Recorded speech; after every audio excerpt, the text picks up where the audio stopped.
साथियों नमस्कार। कैसे हैं आप सब? बड़े होंगे, मस्त होंगे और अपनी पढ़ाई में एकदम व्यस्त होंगे। मेरे प्यारे साथियों, आपकी पढ़ाई को और बेहतर चार चांद लगाने के लिए मैं फिर से लेके आ गया हूँ क्लास 12 की फिजिक्स का चैप्टर नंबर 1 यानी वैद्युत आवेश तथा क्षेत्र का बहुत प्यारा टॉपिक लेके आ गया वैद्युत फ्लक्स। ये जो टॉपिक है आपके लिए बोर्ड एग्जाम में 2 से 3 नंबर में पूछा जाता है। आज इसका देखने वाले हैं ये होता क्या वैद्युत फ्लक्स के बारे में, इसकी परिभाषा तथा विमा और मात्रक एक ही वीडियो में समझने वाले हैं। ठीक है, इसका जो मात्रक होता है आपके लिए 1 नंबर में पूछ सकता है, विमा भी पूछ सकता है। ठीक है, तो आज इसका सारा कुछ देखने वाले हैं। पहले हम जान लेते हैं वैद्युत फ्लक्स होता क्या है। देखिए वैद्युत फ्लक्स क्या होता है, इसमें किसी वैद्युत क्षेत्र में स्थित पृष्ठ के क्षेत्रफल से, किसके पृष्ठ के क्षेत्रफल के जो हमारी बल रेखाएं होती, गुजरने वाली बल रेखाओं को ही क्या बोलते हैं, वैद्युत फ्लक्स कहते हैं। जैसे मान लो मेरे पास साथियों यहाँ पर कोई हम पृष्ठ ले लेते हैं, क्या ले लेंगे, पृष्ठ ले लेंगे। इसको हम बोल सकते हैं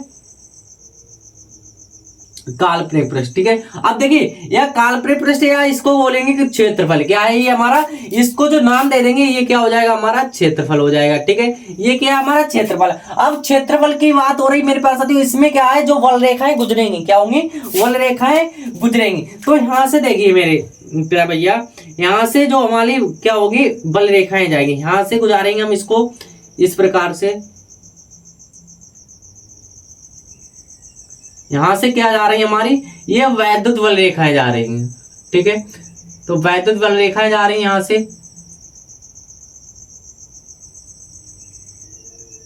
ये क्या हो रही है हमारी, निकल रही है इधर से। ठीक है, जब ये वैद्युत बल रेखाएं गुजर रही हैं, अब एक पृष्ठ अगर हम यहां से ले ले, यहां से इसी को समझ लो। ठीक है, अगर यहां से इस में बल रेखाएं डालेंगे, ऐसे ना समझ में आ रहा है जैसे वैद्युत क्षेत्र में स्थित किसी पृष्ठ के क्षेत्रफल, क्या है, किसी पृष्ठ के क्षेत्रफल से अविलंबवत गुजरने वाली बल रेखाओं की संख्या को ही क्या बोलते हैं, वैद्युत फ्लक्स कहते हैं। जैसे यहाँ पर क्या हमारा जो बल रेखाएं होंगी इस प्रकार से जो गुजरती है तो उसे क्या बोलते हैं, अविलंबवत वो कहते हैं। ठीक है, तो समझ लेते हैं। और इसे क्या है, फाई से प्रदर्शित करते हैं। तो हमारा क्या हो जाएगा, यहाँ पर हो जाएगा मेरे प्यारे साथियों फाई ई बराबर क्या होगा, फाई ई इक्वल टू हो जाएगा इंटीग्रल, यहाँ पर होगा ई इंटू हो जाएगा हमारा डी ए, क्या हो जाएगा, ई इंटू डी ए हो जाएगा। ठीक है, अब देखिए ई इंटू डी ए ले लिया हमने।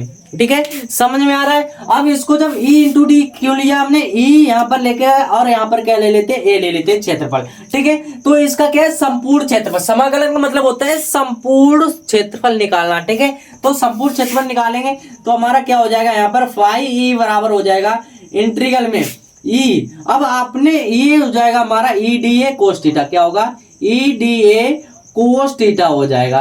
ये क्यों हुआ है, आपने क्लास 10th 11th में पढ़ा होगा एक फार्मूला, क्या पढ़ा होगा कि ए वेक्टर इंटू वी वेक्टर क्या होता है, ए वेक्टर ए इंटू वी बराबर क्या होता है हमारा, ए वी कोस थीटा हो जाता है। क्या हो जाता है, ए वी कोस थीटा हो जाता है। तो देखिए हमारा जो था ई इंटू टी के रूप में था, यानी कि ए इंटू बी के रूप में था, तो हमारा क्या हो गया, E D A cos theta हो गया। ठीक है, समझ में आ गया। अब देखिए यहाँ पर जो ई कोस थीटा ये क्या है, चरपद है, इसको ले लेते हैं बाहर, तो हमारा क्या हो जाएगा, फाई ई बराबर हो जाएगा इंटीग्रल में ई कोस थीटा ले लेंगे इसको बाहर, और अंदर क्या बचेगा, ए क्षेत्रफल में हमारा क्या बचेगा, डी ए। ठीक है, अब ये डी ए, अब यहाँ पर देखिए अगर जो मैथ वाले बच्चे होंगे उनको तो एकदम सिंपल तरीके से समझ में आ गया होगा कि ये डी ए का क्या हो जाएगा, ए हो जाएगा।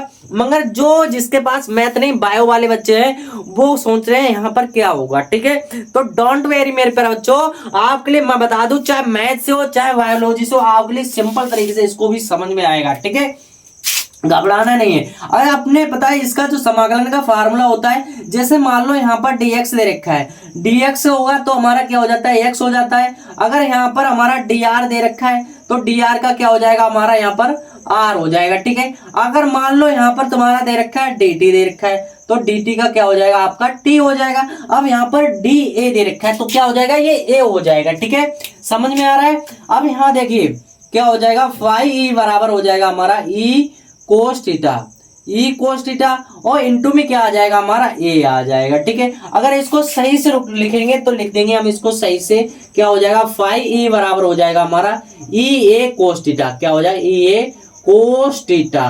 तो ये क्या आ गया हमारा, इसका वैद्युत फ्लक्स का फार्मूला निकल के आ गया। ठीक है, अब इसका देखेंगे मात्रक। ठीक है, इसको रफ कर लेते हैं। अब क्या निकाल लेते हैं इसका मात्रक। देखिए मात्रक किससे निकाले, इसी से निकाले। फार्मूला क्या दे रखा हमारा, फाई ई बराबर निकल के आया ई ए कोस थीटा। क्या निकल के आया, ई ए कोस थीटा। इसका मात्रक निकालेंगे तो क्या हो जाएगा हमारा, फाई ई बराबर हो जाएगा वैद्युत क्षेत्र। ई क्या होता है, वैद्युत क्षेत्र की तीव्रता। इसका मात्रक क्या होता है, न्यूटन प्रति कूलाम। तो यहां पर क्या लिखेंगे, न्यूटन प्रति क्या हो जाएगा हमारा, कूलाम। ठीक है, कूलाम। अब मल्टीप्लाई में देखिए क्या आ जाएगा हमारा, क्षेत्रफल। क्षेत्रफल क्या क्या हो जाएगा, मीटर स्क्वायर। किसमें नापेंगे इसको, मीटर स्क्वायर हो जाएगा। ये हमारा क्या होगा, मीटर स्क्वायर हो जाएगा। तो इसको हम लिख सकते हैं फाई ई बराबर क्या हो जाएगा, न्यूटन। ठीक है, इसको सिंबॉलिक रूप में ऐसे लिख लेंगे न्यूटन, और ये क्या रखा हमारा, मीटर स्क्वायर। और कूलाम जो ऊपर चला जाएगा, ठीक है, तो इनटू में क्या हो जाएगा हमारा, मीटर स्क्वायर, और प्रति क्या हमारा, कूलाम स्क्वायर। न्यूटन प्रति कूलाम, और ये ऊपर जाएगा तो क्या हो जाएगा, कूलाम इनवर्स। क्या हो जाएगा, कूलाम इनवर्स। तो ये क्या आ गया हमारा, इसका मात्रक निकल के आ गया। ठीक है, अब इसकी देख लेते हैं विमा। विमा कैसे निकालेंगे, विमा भी हम इसी फार्मूले से निकाल लेंगे। ठीक है, विमा कैसे निकालेंगे, यहाँ पर देखिए, यहाँ जो हमारा ये दे रखा है वैद्युत क्षेत्र की तीव्रता। वैद्युत क्षेत्र की तीव्रता की जो विमा होती है आपकी क्या होती है, यहाँ पर देखेंगे इसकी विमा होती है एम एल। क्या होती है, वैद्युत क्षेत्र की तीव्रता बराबर होता है एम एल, और टी की घात क्या होता है, -3। टी की घात क्या होगी, -3, और यहाँ पर क्या आ जाएगा, ए -1।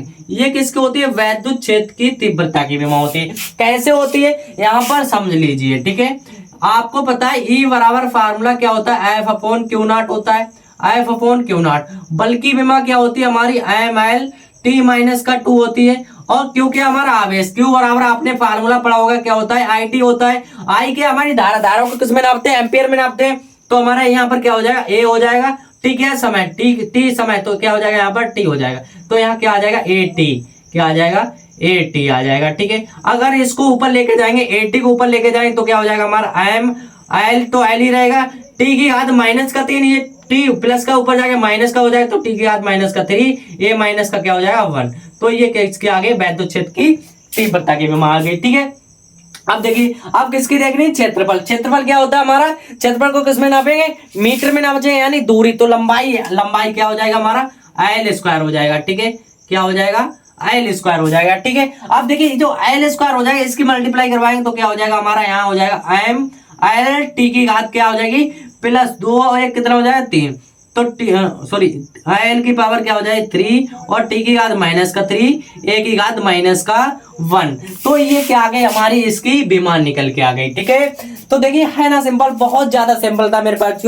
आज की वीडियो में तो बस इतना ही। वीडियो कैसी लगी कमेंट बॉक्स में जरूर बताना है, और हाँ अगर चैनल पर नए आए तो चैनल को सब्सक्राइब कर लेना है। मिलते हैं ऐसे कोई मजेदार शानदार वीडियो के साथ, तब के लिए thank you, bye bye, love you. और हाँ इसको शॉर्ट कर लें।